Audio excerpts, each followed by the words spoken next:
Hey, Bobby Manning here. Welcome to another edition of Dome Theory. Back on the show, Dan Scott, Nate Sperlin, Old Milk. I'm Bobby Manning. And let's get right into it. Playoffs underway. We didn't get to do a prediction show. I had to pull in Elijah Hughes for that to give some hot takes. And we'll go series by series here. See what you guys think so far. And why not start with the Celtics? Celtics Heat. 1-0 as we record this. Just domination in game one. And I'm bummed a little bit. I still think Miami can put up a fight as they did at different points in that first game, go on some runs, play physical, muck it up a little bit. But it looks like they have an uphill battle to win even a game, Nate. Yeah, I mean, they always have an uphill battle. That's why we always have some sort of faith in them. They always have some type of uphill battle, and somehow they always either make it competitive or they come out on top. This case, it seems like they're aiming more, or they should be aiming more to make it competitive, just because of the powerhouse that Boston is. It's going to be tougher with Jimmy Butler out, but they still have Bam Adebayo. Honestly, the real thing is Tyler Hero has to show up. They paid him all that money. He should be getting 30 a game for the amount of money that he's getting paid. We'll see if that happens. But that's really the one thing that I've noticed from watching that game one, that the Heat are missing. They're missing that scorer who could like score at will. Obviously, having Jimmy Butler out hurts. Also, having Terry Rozier not play also hurts as well. So they're significantly handicapped, but at the same time, like Coach Spo is the best coach in the NBA. And just based off that alone, I expect the Heat to make it competitive. Duncan Robinson also injured. Do they have enough, Dan? I don't think they have enough. When we say making it competitive, I think they can make a couple games close, but I don't think they'll win a game this series, to be honest. The way that they're playing, more importantly, the way the Celtics are playing, they're not letting up. There was that little run that the Heat went on towards the end, and you might point to that as Celtics being loose, but the Heat just don't have enough to overcome this Celtics team, top to bottom. They're just, at points it was like we weren't sure if they're really trying. Like it's crazy. You can bring in the bench guys and just keep the production going. And I don't think the Heat can afford to, for a full game, combat that. And so I think it'll be competitive. That's probably chalk it up to Spo, chalk it up to Bam Adebayo kind of getting going, maybe Tyler Hero. But I don't think the Heat have enough to even really win a game this series. I would be surprised if they do. I still think they can fight and get a game or two. Two would be surprising, and that'd probably be a problem for Boston if it gets to that point based on how game one went and how Miami looks. But it's hard not to think that the Heat are screwed here. The Magic, the other team from Florida, also looking in a rough shape. My Magic, they can't put the ball in the basket. And I didn't realize, watching them closely, the level Franz Wagner is struggling at until these last couple of games here. And I guess it's been going on for a little while here, his shooting struggles. They can't put the ball in the basket. Suggs got banged up last night. Cavs up 2-0. Again, I don't love judging these series until they flip sides to the other city, because so often we've seen it go 2-0 and then 2-2. And the Orlando defense is pretty dynamic. Tough, though, to not have a scoring threat in that backcourt and go up against Garland and Mitchell and even Strus, who I think has been fantastic for Cleveland this year. So they finished regular season rough, Nate, but it looks like they're in a position to at least move on to round two here. Yeah, I'm not gonna lie. Out of all the playoff series, this is the one that I care about the least. It's not even close.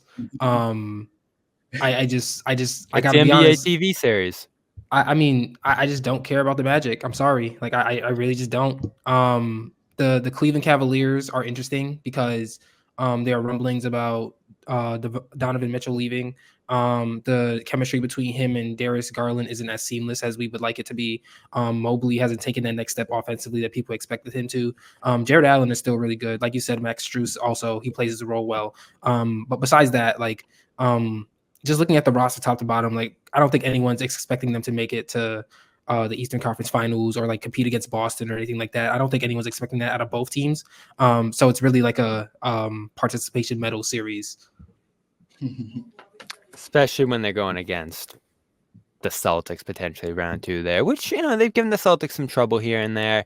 But is there any reason to think the Magic can win a game or two here, Dan, and make this competitive? So I said it all along. The Magic really struggle to beat good teams. And granted, they arrived sooner than we'd expect, but they're still a young team. And the Cavs, while they're young, they got battle tested. They got punked last year by the Knicks. And I really love This is how a they've great matchup for them. I really love how they come out with that physicality. It was exactly what was lacking last year. And even during this year at times, we didn't see that physicality from the Cavs. And I love that they came out against the Magic, a team that is more physical, a team that is more dynamic, and they've pretty much just handled business. And so I think you go into Orlando, you think, hey, maybe they could win a game or two. But as you said, Suggs is banged up. I don't really like the youth that they have that the Magic have to be coming back from down 2-0 with how physical this series has been. So they may get a game. This series may go 5. I'll be surprised if it goes 6, but I think the Cavs take care of business. And one thing that I will say, the way the Cavs are playing now really surprises me. And I think it's something that could give the Celtics problems. I don't think, they would be beating the Celtics in a series, but I could see them pushing the Celtics 6 games, maybe even 7, if Donovan Mitchell has one of those Donovan Mitchell playoff runs and the rest of the supporting cast shows up. I think the Celtics could have trouble with this team. Hold It'd be on, a Bobby, I real have a series. question. So Dan, right? Is the Cavs playing well because the Cavs are truly a good team, or is it because the Magic are that bad? I think they're playing well, and I would say this: the Magic they're not a great team, but I think what the Cavs struggled with last year, the physicality, the rebounding. You mentioned Mobley, obviously offensively, he's still kind of limited, but him showing up on the defensive end, Jared Allen, them showing up, I think is something that I didn't think they would do in the playoffs. So when they go up against the Celtics, obviously that offense will have to show up more and Mitchell will get tested more. But on the defensive side, I really love what I'm seeing from them. And the Magic they're not the Celtics by any stretch, but I do think the way they're playing, they can match up decently well with the Celtics. Again, I don't think they'll win, but I think they're showing strides in the playoffs that could be trouble for the Celtics, I think. It'd be a real series, I think. And I want to see what Orlando can do at home first before I rule them out, because they've competed all year, and it's weird to see them not even be close in this series so far against a team that they're not that much worse than. I don't know. Let's go to your series, though, Dan. Knicks pull off a miracle The in game series that we 2. want to see. Get a much-needed game 2. You can't drop a game on your home court against a team that can legitimately compete with you, and they stole that one back late. I like the final sequence there. A lot of complaints, a lot of controversy over that one. I feel like Maxey fell over. I feel like they just gave up on the boards, and Hartenstein comes rumbling in, and Dante DiVincenzo makes a big shot, a game winner. Brunson has struggled. Embiid's been fantastic through injury. And Philly, they need him. If he's not out there, they're screwed. That's how the numbers have gone so far. When he's out there, they've won those minutes. So you keep an eye on that knee. It looks awful. They keep saying it's structurally sound, but this is what I told you, Dan. This is why I said you should have avoided this series. When he's on the floor, it's a ball game. And I know you're thrilled about 2-0, but this one very well could be 1-1 right now. Yeah, I mean, it could be 1-1, it could be 0-2, but the fact of the matter is when you hustle, when you're scrappy, things fall in your favor. And I think that's what we saw those first 2 games. I think that's something that we haven't seen from the rest of the Sixers. Joel's putting everything out there. Maxey's doing his thing. But the rest of the guys, I mean, Buddy Hield, non-existent. And that was a trade acquisition that they thought would have really helped Embiid if he came back. And now he's back, and that guy's non-existent. Tobias Harris launching bricks. He had a better game, but I mean, on the rebounding, on the defensive end, 10 points in 40 minutes. Yeah, there needs to be more on that side, especially look at Embiid. Obviously, the Knicks are a great offensive rebounding team. 76ers did a little bit better, but when it mattered, he can't be the one guy down there in the paint trying to jump off one knee to secure the rebound. I mean, the Knicks are sending DiVincenzo, Hart, everybody's going after the loose ball. And you look at the 76ers, everyone's just ball watching and looking at Maxey and Embiid. So I think, yeah, you can make the case it could be 1-1, it could be 0-2 even, but top to bottom, I think the Knicks are more locked in on this series, and 76ers just aren't all there. I give credit to Embiid for fighting through, for Maxey for showing up. Again, he's still early in his career, and he's showing up big time on a big stage, but you need more than those 2 guys to beat the Knicks, and I don't think they're going to have enough as the series gets longer. Go ahead, Nate. First of all, Bobby, you can't think that Tyrese Maxey fell over because we have a 2-minute report and it came out that Tyrese Maxey was fouled. So there's no Wow. room for opinion anymore. It's just like a missed calls. Obviously, it's the playoffs where we can't cry about that, or nobody could cry about that. But let's just like acknowledge the fact that realistically, when you're looking at all the facts with this last 2-minute report, the Philadelphia 76ers had a game that was robbed from them. Tyrese Maxey was fouled multiple times. They came out in the 2-minute report. Also, Nick Nurse was trying to call a timeout, and none of the referees saw it. That was also referenced in the 2-minute report as well. So Yeah, that one though, they overall, have to see it. yeah, they have to see that. So overall, it's just bad refereeing. Honestly, I'm of the opinion that because of how much time Joel Embiid missed in the first place, it didn't make sense for him to play in this playoffs. Mainly because one, you want to make sure that he's fully healthy. And I don't think anyone in the world is watching him and thinking, yeah, that guy's fully healthy. And two, the team just doesn't have much continuity because No. when Joel Embiid is off the court and when Joel Embiid is on the court, that's two different teams. And they've been playing one way for so long. Even Tyrese Maxey has missed games. So even then, like that's like three different ways that they have to learn how to play. And within that, like that just seems to be too much for everybody to handle. Additionally, like Joel Embiid trying to do the dunk off the backboard, like that was fucking stupid. Ridiculous. Like you know your leg is hurt and you're doing that. That makes no sense. Tyrese Maxey showing up. I appreciate that. Buddy Hield, I mean, I don't know. Like the team just doesn't Tobias Harris as well. Like the team just doesn't have the supporting cast around Embiid and Maxey. And it's not like Maxey and Embiid can carry because Embiid I'm amazed how much literally. they are though. What'd you say? I'm amazed how much they are carrying. And I said it going Yeah, in. I said to Dan, they if are carrying a Embiid's lot, right, but in if order for Embiid's them right, they're gonna to, win. If he's but not, they're in gonna lose. But in order for them to actually win, we need an Embiid that is actually 100% healthy in the playoffs. Even last season, he wasn't. Last postseason, he wasn't Right. fully 100% And healthy in will the he playoffs. last? And look at exactly that's another thing too. Will he last? And look at how far they got and how close they got to advancing to the next level against the Boston Celtics with Embiid being hurt, with James Harden being in and out, with Tyrese Maxey being inexperienced. So all in all, like I guess it's good experience. The person who's going to benefit the most out of this is definitely Tyrese Maxey.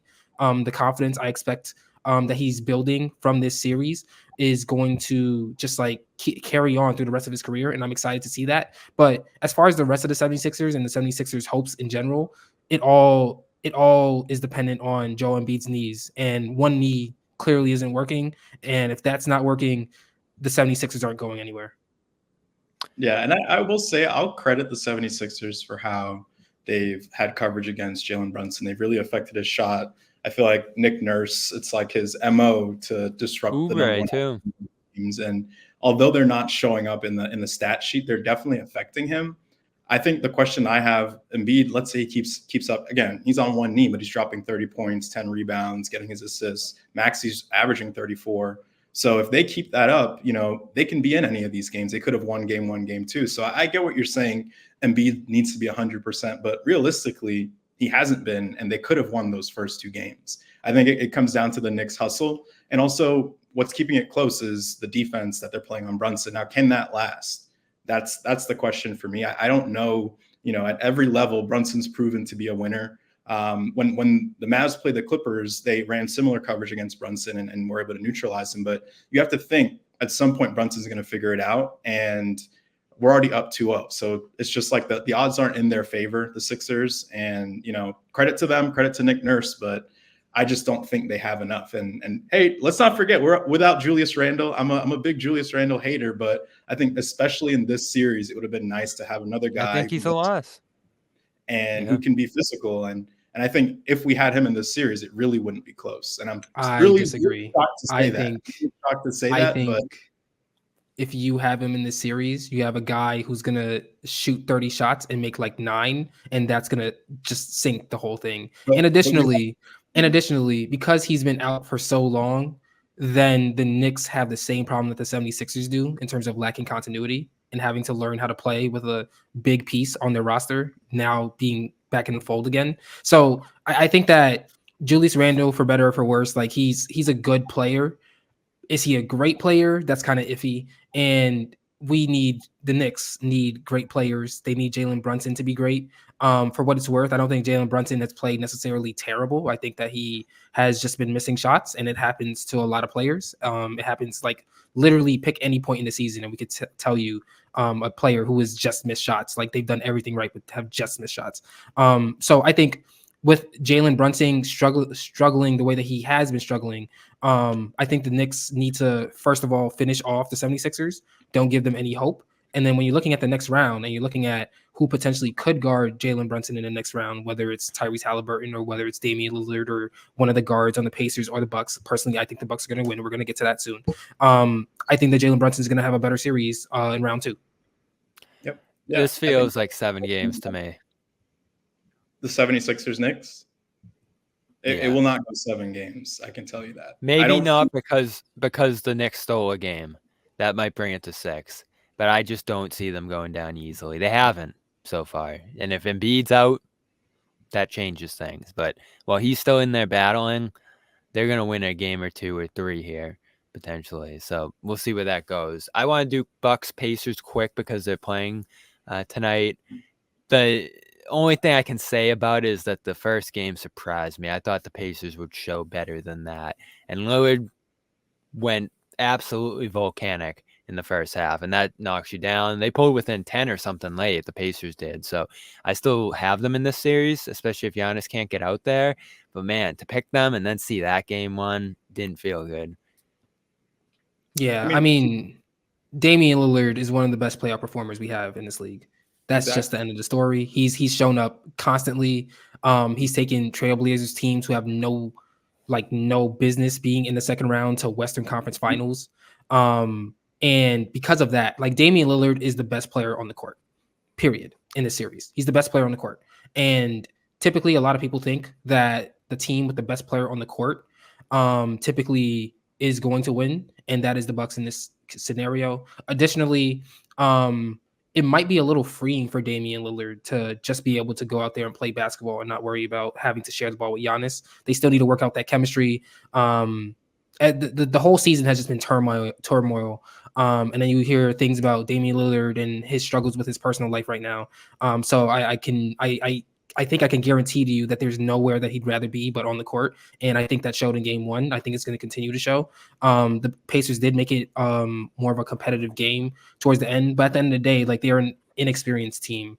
And I just feel like when you look at what the Bucks do, what the Bucks have, they have at least 3.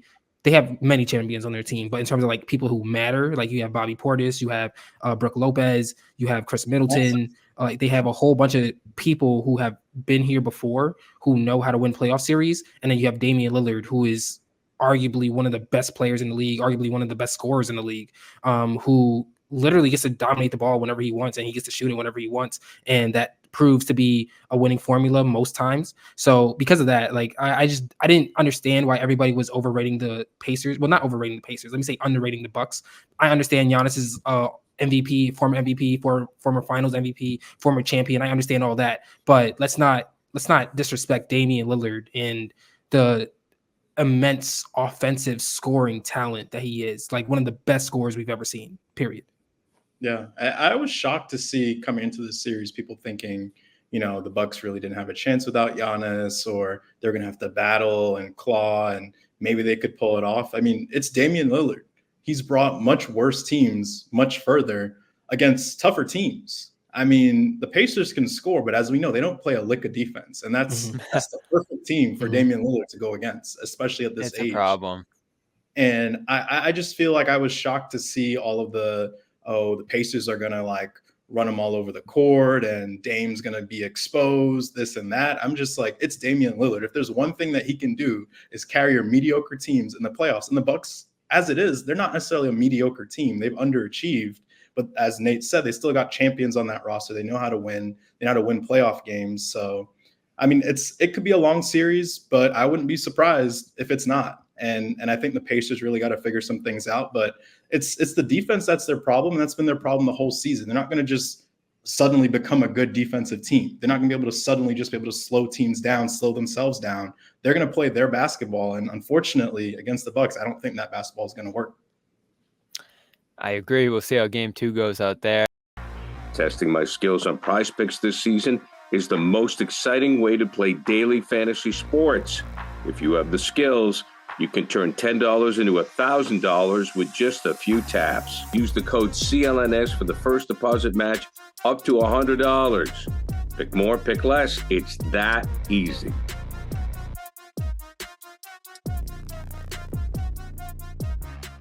There, I want to give a quick shout out to Prize Picks, prizepicks.com/CLNS. Right now, get up to $100 in matching, 100% in matching bonus up to $100. Just use the code CLNS when you sign up there, prizepicks.com/CLNS. Simple, pick more or less on player projections, 2+ players up to 6, and you're on your way. Fun for the playoffs. Right now, head over there, check out basketball, hockey, baseball going on right now too. So check out the app for all that and more. Use the code CLNS. And I want to give a shout out as well to PXG. Don't have the banner here, but PXG, great golf apparel for the spring, the summer. As it warms up, you're going to want to get out there. You're going to want to look good, and you got to look good to play good. So check out their polos, hats, shorts, all the rest over there. A bunch of great apparel for the course and off the course. It's pxg.com. Use the code GARDEN, pxg.com/garden for 10% off your first purchase over there. Let's hit the West. Let's start with the Nuggets-Lakers. It's amazing. Lakers keep giving this team competitive games, and they just can't win. Huge meltdown last night for them. It's a controversial ending, I guess, but you're up 20. You got to close that out, especially on the road when you have a chance to get an advantage in this series, because they don't have many, and they could get swept again here, even in 4 competitive games. It's amazing how much the series looks like last year's, even with the Lakers having better personnel, having Davis and LeBron healthier and playing at a higher level. So this one's been shocking. Has it though? Right. Just based on how the games have gone. Like the fact that the Lakers didn't get either of those games based on how they went, that was surprising to me, because you had to. It's the best starting 5 in the NBA. Like they are the most. They have the best fit out of any starting 5 in the NBA. They have a lot of continuity. They know we've seen this team come back from 3-1 deficits in playoffs before. Just one, I think. Was it one? So who was the one who had 2? Was it Utah? It was either Utah or Denver. Did they But do Utah too? Yeah. One team definitely came back from. I believe it was Denver that came back twice from 3-1. Off the strength of Jamal Murray. You have Nikola Jokic as well, who is MVP, probably going to win his 3rd one. It's not shocking to me. I just don't like. This is the best starting lineup in the NBA. Jokic is an MVP. He just understands basketball in ways that very few people do. You have LeBron and AD on the other side, cool, but like besides that, who else can you rely on to contribute to a win? They go in and out. There are times where Reeves does it. There are times where D'Angelo Russell contributes. There are times where Rui Hachimura contributes. But in terms of who is that 3rd guy on the team that I know for sure is going to show up for the Lakers, I don't have a clue. Additionally, Mike Malone is just a far better head coach than Darvin Ham. They're just completely outmatched. When you look at every single matchup, they're just completely outmatched. And then on the other side, you have someone who, in Nikola Jokic, you already said, probably a 3-time MVP. We have Jamal Murray, who is someone who he plays relatively well. He's one of the players that he's good in the regular season, but he's great in the playoffs. And we're starting to see that. We saw that last night with him hitting that buzzer beater. The fact that he got the switch off of someone to Anthony Davis, the Lakers' best defender, and still hit that shot, insane. So we have a team in Denver that has beaten the Lakers, 10 straight times, including the regular season, including last year's playoffs. I just don't see how anything changes. They're just that good. Yeah, and I think it's real disappointing when you look at D'Lo giving you he hit 6-7 3-pointers, and you look at the game that LeBron had. I know people want to make a case and a story about that last shot, but you look at his overall game, you look at AD, and just the game they played for pretty much 3 quarters, it was like the best they could have played the Nuggets, and you had Jamal Murray struggling. That's the game you're supposed to win. Jamal Murray struggling. your two-headed monster of AD and LeBron playing well and D'Lo contributing. I mean, if you tell Darvin Ham that, you tell LeBron that before the game, you're going to say, I think that's our best chance to win. And to see it come down Darvin to Ham's going to have his hands in his pockets. yeah, to see it come down to that last shot, it sucked. It was unfortunate from the Lakers' perspective. But I mean, it's got to come down to coaching. As you said, Nate, like Mike Malone, far superior coach. I think they said the Nuggets scored on like 8 of their last 9 possessions. I mean, as a coach, the Lakers, you can't allow that.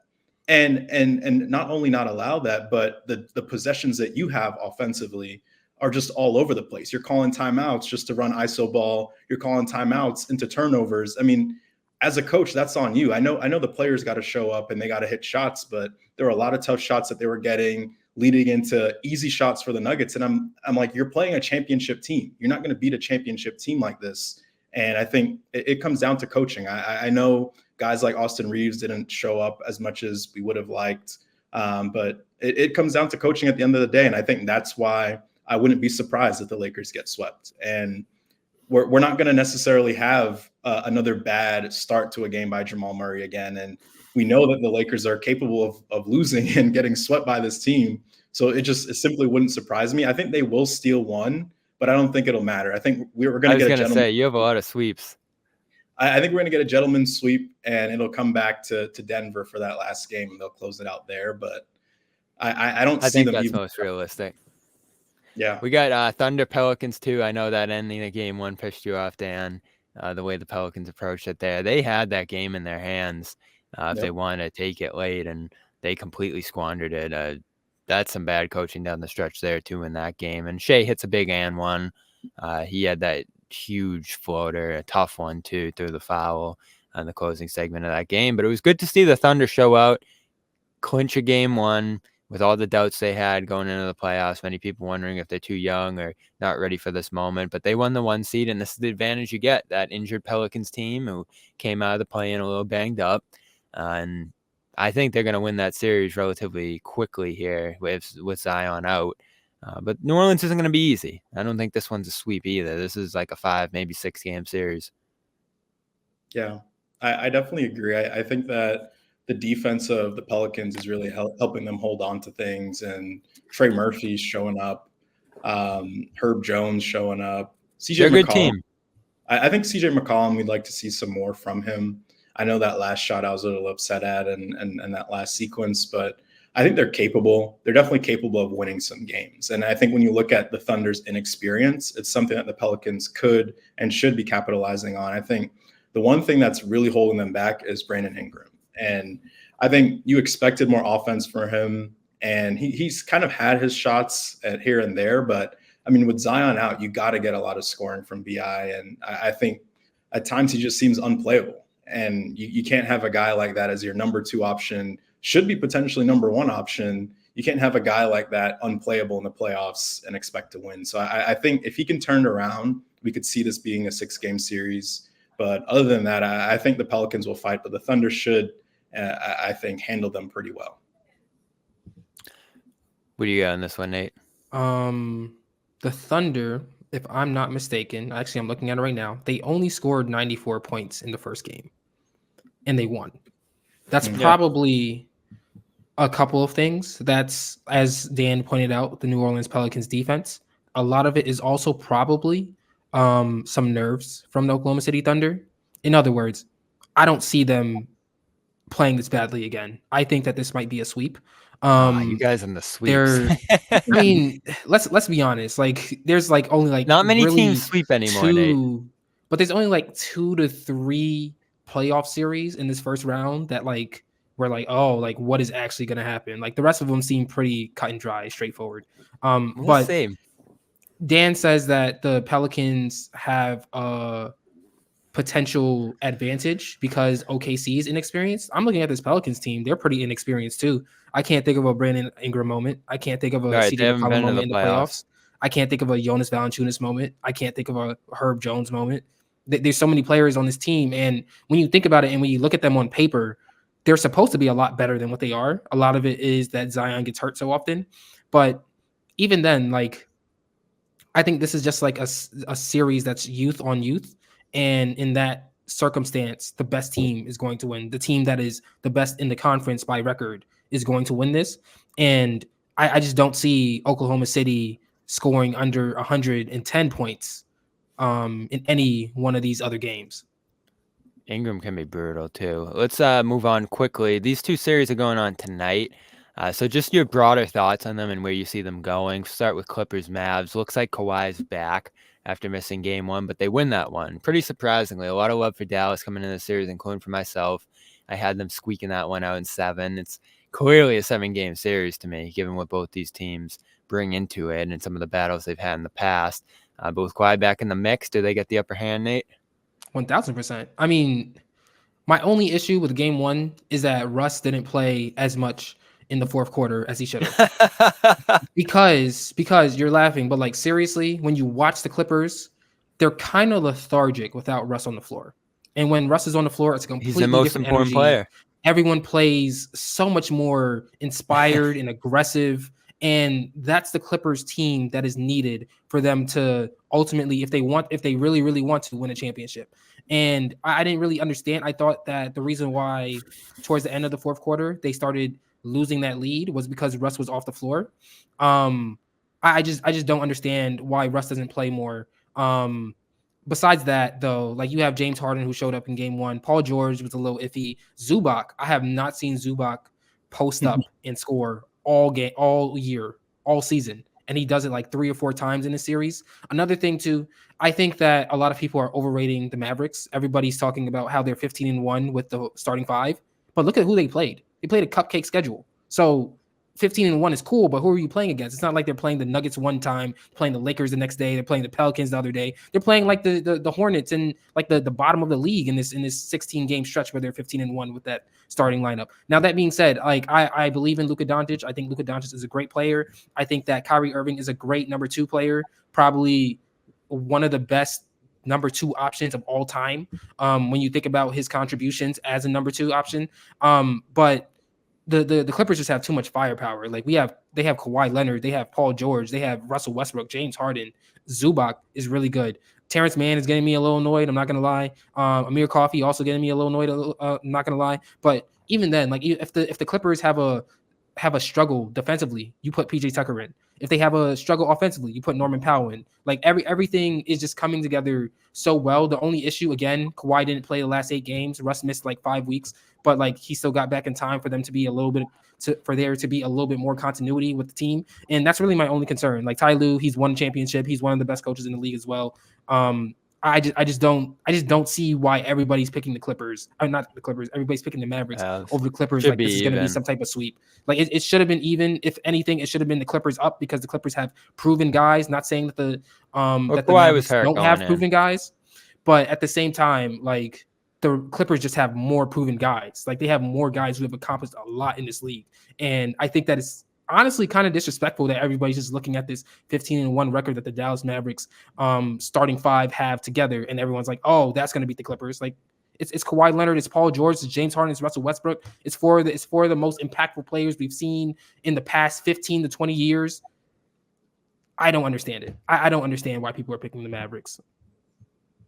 Yeah, I mean, I think you look at Luka, we know how he can play in the playoffs. Kyrie, we know they can play in the playoffs. And as you alluded to, how they closed out with that starting lineup, everyone was really excited about them. But I think it comes down to the excitement from the Mavs perspective. I think it just comes down to that expected playoff performance and probably a doubt for the Clippers. And again, they have the roster, but is that roster healthy? Will that roster gel in time?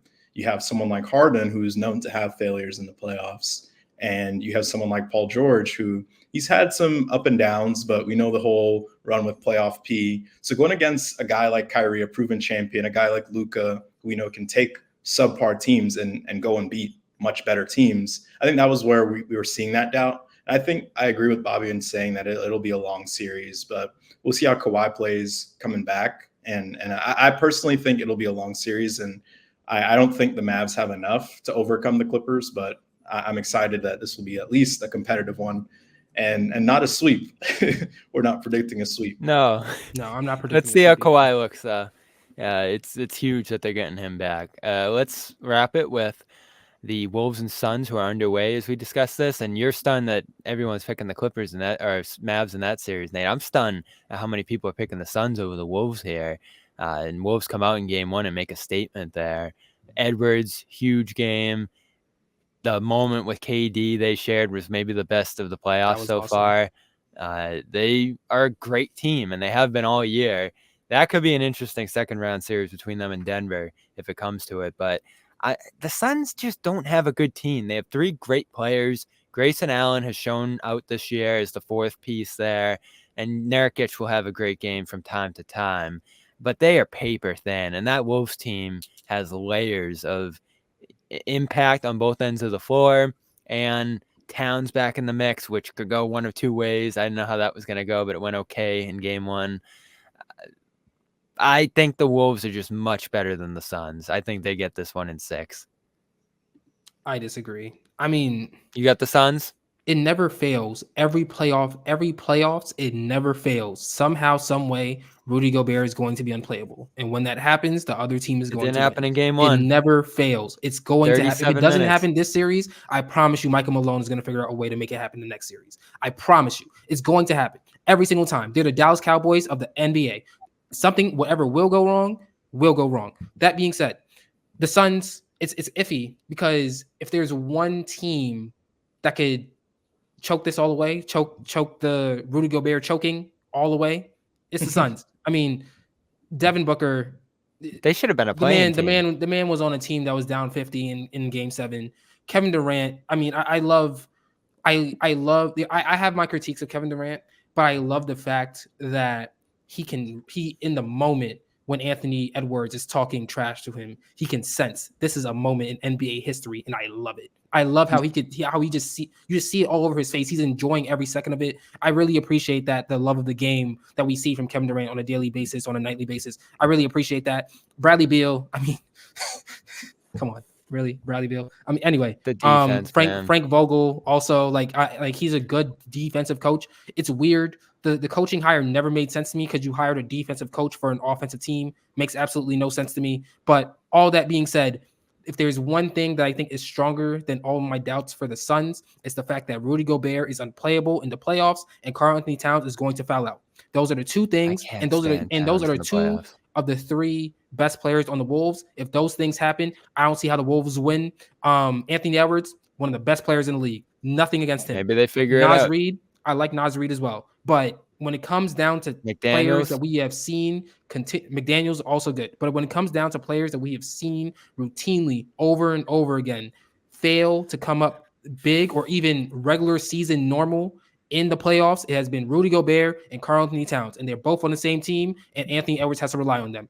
I don't believe in this Timberwolves team 1 second.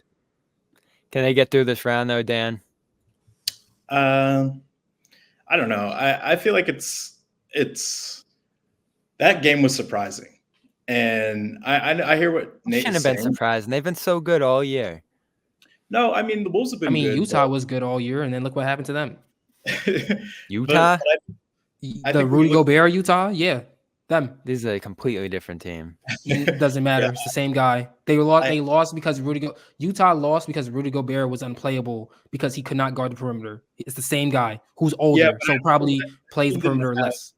That team didn't have someone like Anthony Edwards. No disrespect to Donovan Mitchell, but I think Anthony Edwards is just proving he's a superstar in this league, which we've all known, but seeing it on this stage in game 1, I think that was a surprise. I mean, the Suns were doing everything they could do, and he was just hitting shot after shot after shot. And I mean, the Wolves, as you mentioned, Nate, they got layers to their team. So if you have Anthony Edwards playing like that, and you got to go through the rest of the Wolves, including Gobert, I just think you're going to have a tough time winning a series against that team. Now, I don't think, and maybe I want to have some doubts. I don't think the Wolves, I don't think Anthony Edwards can play like that for a full series. I think, granted, the Suns, they're not the strongest defensive team.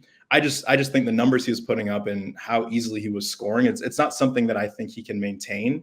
And Kevin Durant's on the other side. I mean, we're forgetting he's one of the greatest scorers. Maybe we don't forget, but when you have someone like that on the Suns, you're always going to have a chance to win. When you have someone like Booker who can drop 40 like it's nothing, they'll have a chance to win. I just don't think they'll have enough to overcome the Wolves in general. but I think it'll be a competitive series. I think it could go 6, maybe even 7. And I think how today's game goes will really tell us what the rest of the series will look like. I expect KD to bounce back. I expect the Suns to bounce back. I don't know what the score is right now. Hopefully, I'm not saying this and they're down 1,000,000. But Down It's close early.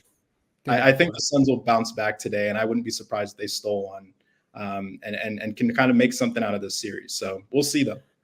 The one thing I will say Oh, go ahead. Last thought. is if this is probably the litmus test for how impactful Kevin Durant still is.